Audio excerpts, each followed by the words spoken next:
Salut à tous.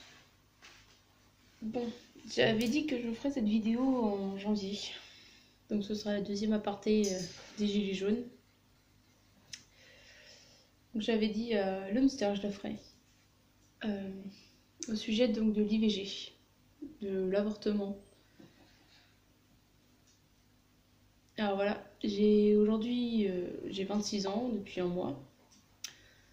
Et il y a 4 ans, le 9 janvier, je me suis fait avorter. Alors à tous ceux qui sont contre l'IVG, je tiens à vous demander d'attendre la fin de cette vidéo avant de m'insulter, s'il vous plaît. Donc voilà, il y a 4 ans, donc une semaine avant mes 22 ans en fait, j'étais très fatiguée, je me sentais pas très bien. Le matin quand je me réveillais pour aller au travail, j'avais des nausées. La première fois je me suis dit bon c'est la fatigue, vas-y laisse tomber c'est rien. Je prenais la pilule, enfin toutes mes précautions. Ma plus grosse phobie était de tomber enceinte justement, à cet âge-là. Deuxième matinée, des nausées matinales. Et puis là, quand j'ouvre le frigo, je sens le fromage, mais tellement fort par rapport à d'habitude. C'était. Alors que le fromage est dans une boîte hermétique et que d'habitude je sentais rien, mais là je sentais que ça. Et là je me dis, oh, c'est bizarre. Mais c'est peut-être encore la fatigue, parce que c'est vrai que j'avais pas beaucoup dormi la nuit d'avant, j'avais peut-être dormi 4 heures. Troisième matinée, rebelote, je supporte pas le lait, j'aime pas l'odeur du fromage, tout plein de trucs qui me saoulent et j'ai des nausées. Là je me dis bon, ça commence à puer cette histoire. Nausée matinale, en général, c'est signe que t'es enceinte. Puis là, je commençais à faire face à mon plus gros cauchemar, donc tomber enceinte. Là, je me dis non mais c'est pas possible, je prends la pilule, je l'oublie jamais, je fais attention. Parce que justement je voulais pas tomber enceinte. Et puis en plus le week-end là qui arrivait, du coup j'allais fêter mes 22 ans avec tous mes amis que j'avais presque pas vus pendant 3 ans, voire plus pour certains. Donc je me dis bon je fais pas le test, avant le week-end, enfin avant la fin du week-end, je veux pas avoir ça en tête pour mon anniversaire, je veux profiter de mon anniversaire. Puis en fait ça a été un désastre, hein. Il s'avère que mes potes ont flippé parce que en fait je faisais 45 kilos, peut-être même moins. Enfin, j'étais toute maigre, j'étais pas bien, vraiment ça allait pas psychologiquement.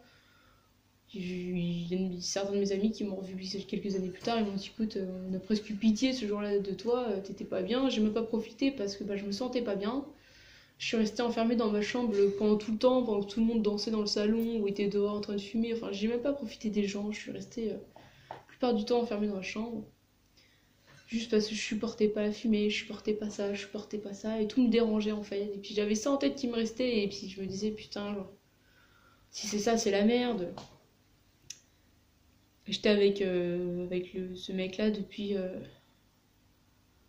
petit peu plus de 2 ans, mais voilà, c'était pas ça. Et puis arrive le lundi matin, où là je fais le test, qui s'avère positif tellement rapidement, en fait j'ai même pas eu le temps d'attendre les 2 ou 3 minutes que je devais attendre. En 15 secondes, le test est apparu positif. J'ai attendu les 3 minutes parce qu'ils disent attention, attendez quand même jusqu'à la fin, ça peut changer. Puis en fait, rien n'a changé. J'ai été voir mon médecin dans la journée. Enfin, le premier truc que j'ai fait, c'est que j'ai appelé ma mère. J'ai dit écoute, maman, je suis enceinte, au secours, qu'est-ce que je fais? Comment je fais pour avorter? Genre, c'est pas possible. J'avais pas un boulot fixe, je vivais chez mon grand-père. J'étais pas sûre de rester avec le mec en question, et puis pour preuve, quelques mois plus tard, j'ai fini par rompre. Enfin, genre, c'était clairement pas possible, j'étais pas prête à avoir un enfant, j'en voulais pas, voilà, j'en voulais pas. Clairement, c'était pas le moment, j'étais pas prête, Être mère, c'était quelque chose qui me parlait pas du tout, j'avais pas du tout l'instinct maternel. Moi, quand je voyais des bébés qu'on me disait oh, t'as vu comment il est mignon, moi j'étais mais genre, t'as vu, il est de sa gueule, on s'en bat les couilles. J'en avais rien à carrer des enfants, clairement.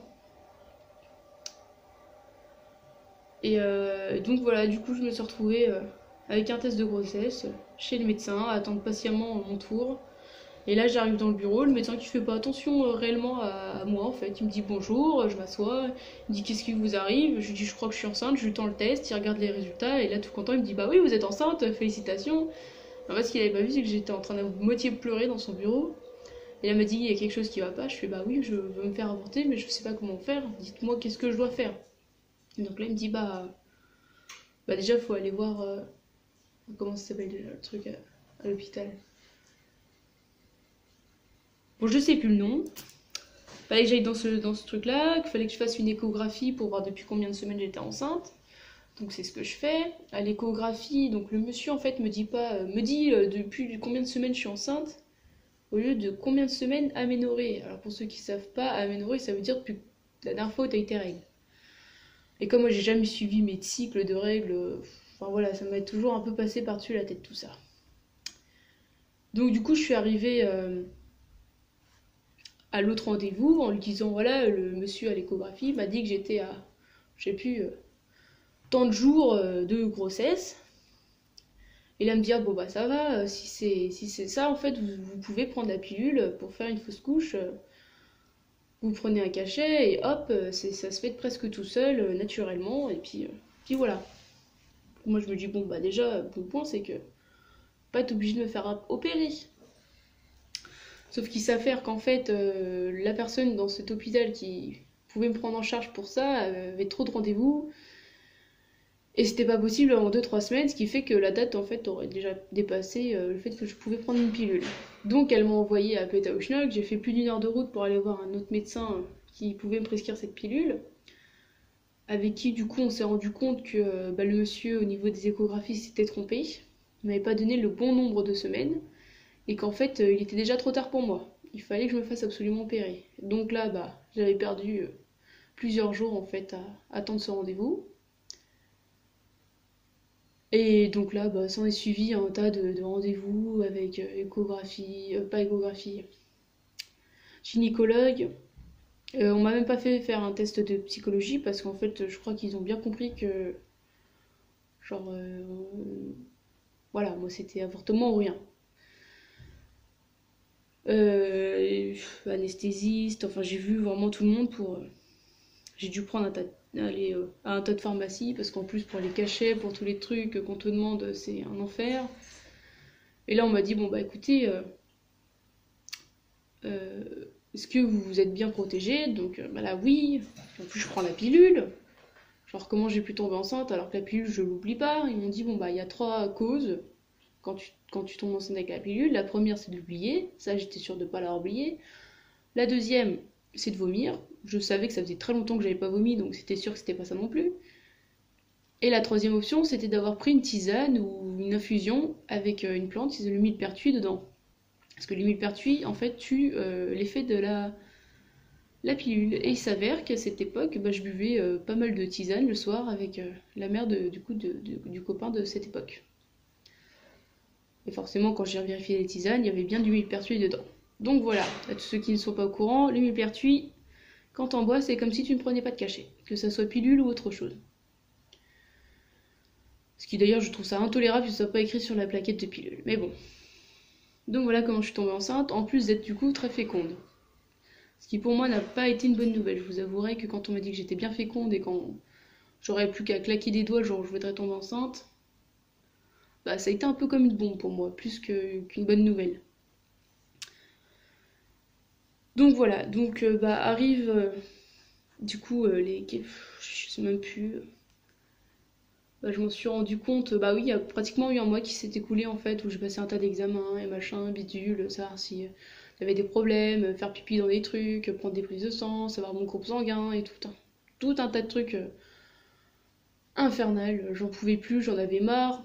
Comme je voulais pas cet enfant, en fait, j'ai très mal vécu la grossesse, dans le sens où déjà tout ce que j'aimais, bon alors ça je sais que ça peut arriver même si tu supportes bien la grossesse, mais tout ce que j'aimais, genre la viande, le fromage, tout ça, c'était hors de question que j'en bouffe. Je supportais rien, je supportais même pas mon odeur, je supportais rien du tout en fait. Dès qu'on m'énervait, je partais soit en freestyle, je m'énervais, vouloir taper tout le monde, ou je me mettais à chialer. Je passais ma journée à pleurer, rigoler, pleurer, rigoler, pleurer, rigoler. Horrible. Ça a été une des pires périodes de ma vie. Donc voilà, j'ai passé un mois comme ça à pas me supporter, à supporter rien. À un moment, je me suis même vue prendre ma douche et mettre mes mains sur mon bide et me caresser le ventre. Et ça m'a tellement énervée de commencer à avoir ce genre de réflexe alors que je n'en voulais pas de cet enfant. En fait, je me suis tapée sur le vide, puisque j'ai commencé à le caresser, j'ai fini par me taper dessus en mode non, je veux pas, c'est pas pour moi ça. Je suis pas prête. D'ailleurs, la gynécologue a été surprise que je m'en rende compte parce qu'elle m'a dit dans l'état psychologique que vous êtes le genre de personne à pouvoir faire un déni de grossesse en fait. Donc j'ai eu la chance de m'en rendre compte. Donc voilà, il s'est écoulé tout un mois de galère psychologique, pas bien, j'en avais trop marre, j'en pouvais plus et j'ai commencé à ressentir aussi l'instinct maternel en fait que je n'avais pas du tout avant. J'ai commencé à parce qu'en plus voilà, c'était pendant une période où je m'occupais dans mon taf d'enfants où je les emmenais faire des visites de verger ou du jus de pomme, enfin voilà, j'emmenais des classes de maternelle et tout. Là, j'ai commencé en plus à avoir l'instinct maternel qui arrivait, donc découvrir ça. Genre, qu'est-ce que c'était que de prendre soin d'un enfant, quoi, qui n'est même pas à toi, juste surveiller si tout va bien et tout, genre, le genre de truc que je ne faisais pas avant. Donc, il y a un tas de trucs qui se sont chamboulés en moi. Ça m'a changé, hein, faut bien l'avouer. Hein. Et donc, il arrive le 8 janvier, donc là, je dois prendre à 20h, je dois avoir fini de manger, avoir pris certains cachets. Ne plus fumer, ne plus boire, ne plus manger de chewing-gum, ne plus rien faire. Donc je suis partie me coucher. J'avais pas dormi pendant 2 jours pour être sûre de dormir, parce qu'en plus j'étais très insomniaque encore à cette époque-là. Et donc moi à 20h, si on m'interdisait juste de boire, c'était la fin du monde. Donc je me suis dit, bah ok, bah, je bois pas, mais je vais dormir. C'est ce que je suis partie faire. J'ai mis du temps à m'endormir, mais bon, j'ai fini par m'endormir. Et là, à 3h du matin, je me réveille et faut savoir que je dors nue. Je me réveille et là, le seul truc que je me dis en me réveillant, c'est ok. Là, la seule chose que je dois faire, c'est prendre mon téléphone, me lever, courir dans la douche, parce qu'en fait, c'était plus près que les toilettes, parce que je saigne. Je savais que je saignais sans mon corps avoir mis ma main nulle part ou même rien avoir senti. J'avais rien dans le lit au final à ce moment-là encore.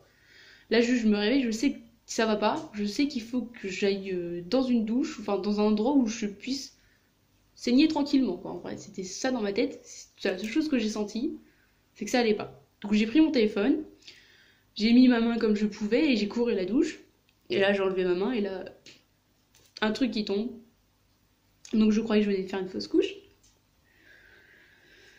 Donc, bah, du coup, je me dis, bon, bah, du coup, ça fait chier, genre, je me fais opérer le lendemain, enfin, à 7h du matin, il est 3h du matin, là, ça vient de sortir, genre, qu'est-ce que je fais je suis censée l'enlever dans quelques heures, quoi. Puis, bah, j'attends, parce que du coup, ça continue de couler un petit peu, le sang. J'attends, et là, je me rends compte qu'en fait, bah ça s'arrête pas. Et il y a un deuxième truc qui tombe. Genre, un truc comme ça qui tombe, 2 trucs comme ça qui tombent. Là, je me dis, ouh. Genre, je vais quand même appeler. Donc, j'appelle le 112 pour au moins avoir un avis médical, savoir genre si je suis bon, bah ça allait s'arrêter, si c'était grave ou pas. Donc, j'appelle, je leur dis voilà, je vais me faire avorter demain, dans quelques heures, machin, bidule, je leur raconte ma petite vie. Pour qu'au final, ils me demandent donc le débit de la perte de sang. Donc, je leur dis bah écoutez, ça fait toc toc toc toc toc. Donc, ils me disent bah si vous arrivez à nous faire écouter. Donc je mets le téléphone par terre et puis on entendait donc du coup des petites gouttes qui tombaient et la fréquence du coup qu'ils entendaient. Donc je reprends le téléphone et elle me dit bon bah je vous envoie quelqu'un tout de suite, mettez une serviette entre vos jambes et attendez-nous. Parce que moi j'avais pas compris. Moi j'ai pensé serviette hygiénique, pas serviette de toilette. Donc j'ai mis une serviette hygiénique, puis j'ai passé mon truc de serviette hygiénique comme ça en même pas une demi-heure. Juste parce que bah, ça saignait trop, j'y arrivais pas, genre je comprenais pas pourquoi est-ce qu'on m'a dit de mettre une serviette hygiénique alors qu'en vrai genre à peine je faisais un mouvement, il y avait des litres de sang qui se barraient. Et donc là, bah, les pompiers arrivent et ils me disent mais madame, pourquoi vous avez pas mis de serviette? Je dis bah si, là j'en ai une. Non, non, mais serviette de toilette. Ah, bon bah vas-y, je vais mettre une serviette de toilette. Puis là, à essayer de marcher avec une serviette de toilette coincée entre les jambes, puis pas une petite en plus, hein. Puis en fait, bon, bah, arrivé à l'hôpital, la serviette était inutilisable, mon pantalon c'est pareil, il y en avait partout. Donc bon, bah, j'arrive dans l'urgence gynécologique. Là, les deux femmes très charmantes m'ont rassuré, m'ont dit bon, t'inquiète pas, on va s'occuper de toi, tout va bien aller. On va faire une échographie, voir si tu as fait une fausse couche. Parce que je leur dis, c'est bizarre, j'ai quand même perdu 2 trucs. Genre, voilà, je sais pas ce qui s'est passé. Et donc là, bah, en fait, ce qui s'est passé, c'est que j'ai vu une poupée russe dans mon ventre. La tête et un début de corps comme ça, sans bras ni jambes, mais juste une petite poupée russe en fait. Et là, au bout d'un mois, tu te dis waouh, genre, ok, je vais prendre un cachet pour le tuer là, cette nuit. Mais j'ai quand même, genre, le truc, il est passé d'un petit pois à une poupée russe en un mois. Et là ça te fait quelque chose. J'avais beau ne pas en vouloir, genre, ça te prend quand même un petit peu aux tripes, hein.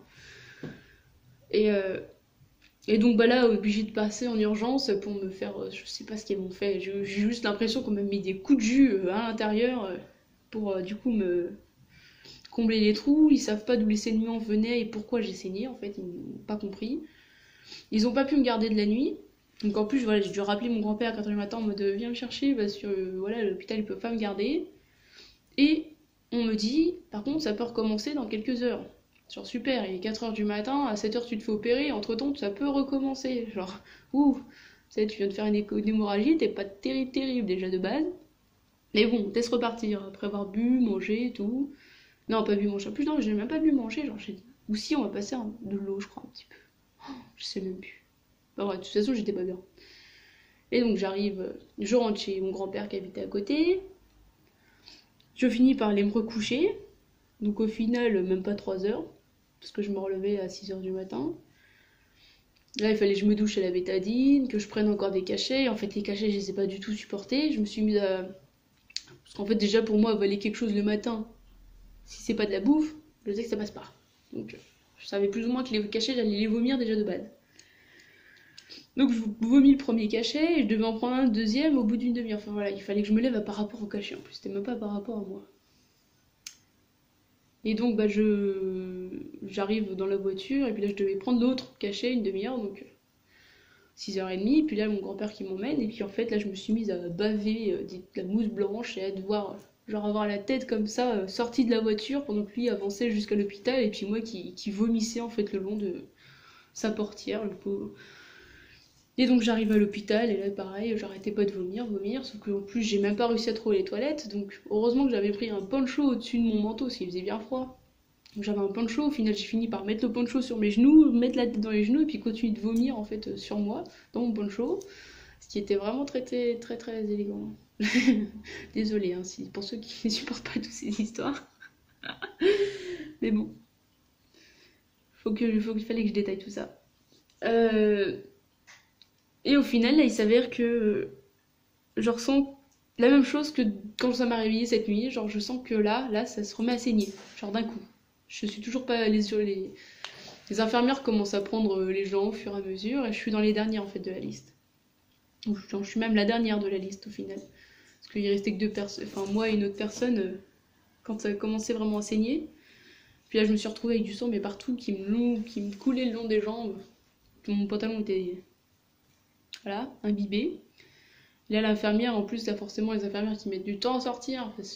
Là, le temps te paraît super long. Là, tu sais pas quoi faire. Tu sais que si tu bouges, genre, c'est la merde.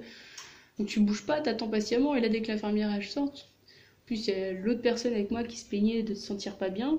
De commencer à se sentir pas bien. Sauf que, bah, en fait, par rapport à moi, je voyais bien que ça allait mieux quand même. J'ai juste eu le temps de lever la main, d'écarter les jambes. J'ai entendu on a une urgence. Je me suis fait attraper dans tous les sens. Je me suis fait mettre sur une chaise. On m'a demandé mon nom, mon prénom, ma date de naissance. C'est la seule chose que j'ai réussi à donner et le numéro de ma mère. J'ai quand même réussi à donner le numéro de ma mère. Et puis bah là, je suis partie dans les vapes. Genre, j'entendais qu'on me parlait, j'essayais de sourire. Je pense que je devais faire des grimaces plus qu'autre chose parce que dans ma tête, on me demandait si j'allais bien et j'arrivais pas à répondre. Ce que je me suis dit, c'est vas-y, souris, ça veut dire que ça va bien. J'ai essayé de sourire, mais je pense que ça donnait rien du tout parce qu'ils avaient pas l'air de comprendre que j'avais une réaction. Puis là, j'ouvre les yeux, je me tiens la tête en l'air, je me retrouve à me faire déshabiller malgré moi sur une chaise. Et puis l'infirmière qui me tenait la tête, en fait, devait me la lâcher pendant quelques secondes. Elle me dit tenez la tête en l'air, enfin gardez la tête en l'air. De toute façon, quand on dit quelque chose, tu fais toujours l'inverse. Et là, j'ai baissé la tête, j'ai vu des litres de sang par terre, j'ai relevé la tête tout de suite, et là, je suis partie dans les pommes. Je me suis retrouvée sur un brancard, à passer la première, au final, alors que je devais être la dernière. Et voilà. Donc, en sachant que pendant tout le monde m'avait répété, t'inquiète pas, l'avortement, c'est rien, tout va bien se passer, c'est pas grave. Genre, c'est bénin comme opération. Voilà. Moi, ça s'est pas du tout bien passé. J'ai super mal vécu le truc, du début à la fin, parce qu'après aussi, c'est trop le réveil, le fait que tu sentes qu'on t'a enlevé quelque chose dans le ventre. Je n'osais même pas pousser pour faire caca, parce que j'avais peur qu'en fait, en poussant, genre, il y a plein de trucs qui tombent en plus. Enfin, je me suis fait des films après dans ma tête pendant des heures. Enfin voilà, c'était là une des pires expériences de ma vie. Et puis après, c'est pareil, le temps que les hormones se remettent en route, tu pètes encore des câbles pendant quelques semaines. J'étais vraiment dans un sale état. Donc voilà, toutes les personnes qui sont contre l'IVG, sachez que parfois il vaut mieux laisser une personne avorter quand elle n'est vraiment pas prête. Genre moi personnellement, là on me laissait avec un gosse, je peux vous assurer que il aurait été malheureux, parce que déjà il aurait senti que j'en voulais pas, je l'aurais rendu malheureux malgré moi, parce que je n'en voulais pas. Donc, à quoi bon faire un enfant pour qu'il soit pas heureux? Au final, en plus, je l'aurais eu, parce que je me suis fait avorter le dernier jour possible. Après, si je ne me suis pas avorté ce jour-là, je pouvais pas. En sachant que ce jour-là, si vous vous rappelez bien, il y a eu les problèmes avec Charlie Hebdo, on cherchait les deux mecs qui étaient dans le village à côté de là où je me suis fait avorter. Enfin, dans le village, dans la ville à côté de là où je me suis fait avorter, et qu'ils avaient réquisitionné tous les médecins de mon hôpital. Donc en plus, toutes les personnes qui savaient que je me faisais avorter ce jour-là avaient peur que, avec ma super chance légendaire, bah, que je puisse pas me faire avorter parce qu'on aurait réquisitionné mes médecins. Donc j'ai eu de la chance, je me suis fait avorter. Mais voilà, genre ça aurait pu très très mal se passer si je n'aurais pas pu. Et je vous avouerai que moi je l'aurais donné à un orphelinat. Je n'aurais pas assumé, mais vraiment pas du tout. Je n'aurais pas pu l'assumer. Que ce soit financièrement ou psychologiquement. Donc dans ces cas, pourquoi laisser une personne avorter, ne pas, enfin laisser personne accoucher plutôt, et rendre un enfant malheureux? En sachant qu'au final, bah, il aurait même pas eu de père en plus dans l'histoire. Parce que si au pire je l'aurais gardé, bah, il aurait pas eu de père. Enfin, ou père par intermittence. Genre. Dans tous les cas, je lui aurais pas donné une bonne vie, quoi. Ça aurait été nul. Par contre, ce que j'ai pu constater pendant tous mes nombreux rendez-vous,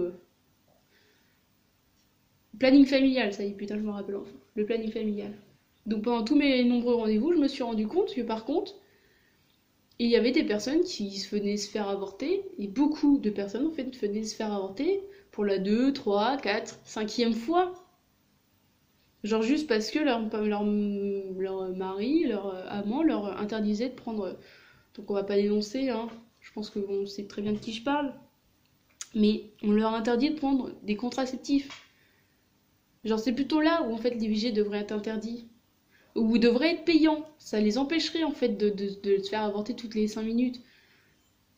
C'est pas possible. La personne a déjà 3 gosses, ça fait 5 avortements qu'elle tape. Genre là, ça devrait être illégal. Là, à ce moment-là, on devrait remettre la chose en question en fait. Ouais, des avortements, ok. Mais pas plus de 2, 3. Genre il y a un moment, ça devient même 2 déjà. Si tu te fais avorter 2 fois, bon après, je peux comprendre que ça puisse arriver. Mais il y a des limites à la connerie. Genre là, si la personne elle vient se faire avorter 5 fois, c'est juste parce qu'elle s'en bat les couilles et que c'est gratuit, parce que c'est payé par l'État. Donc voilà. C'est pour ça que je voulais que les personnes qui sont contre l'avortement finissent cette vidéo jusqu'au bout. Parce que je voulais expliquer pourquoi je suis pour, mais pas totalement en fait. Voilà. Bon, j'espère que vous n'allez pas avoir trop dégoûté de personnes avec mon histoire. Je sais pas ce qu'elle peut vous apporter en fait. Je voulais juste en parler parce que je pense que mettre un enfant au monde non désiré, c'est quelque chose qui sera pas bon pour lui. Voilà, c'est la seule chose que j'aimerais que les gens retiennent. Voilà. Je vous souhaite une bonne soirée et plein de bisous.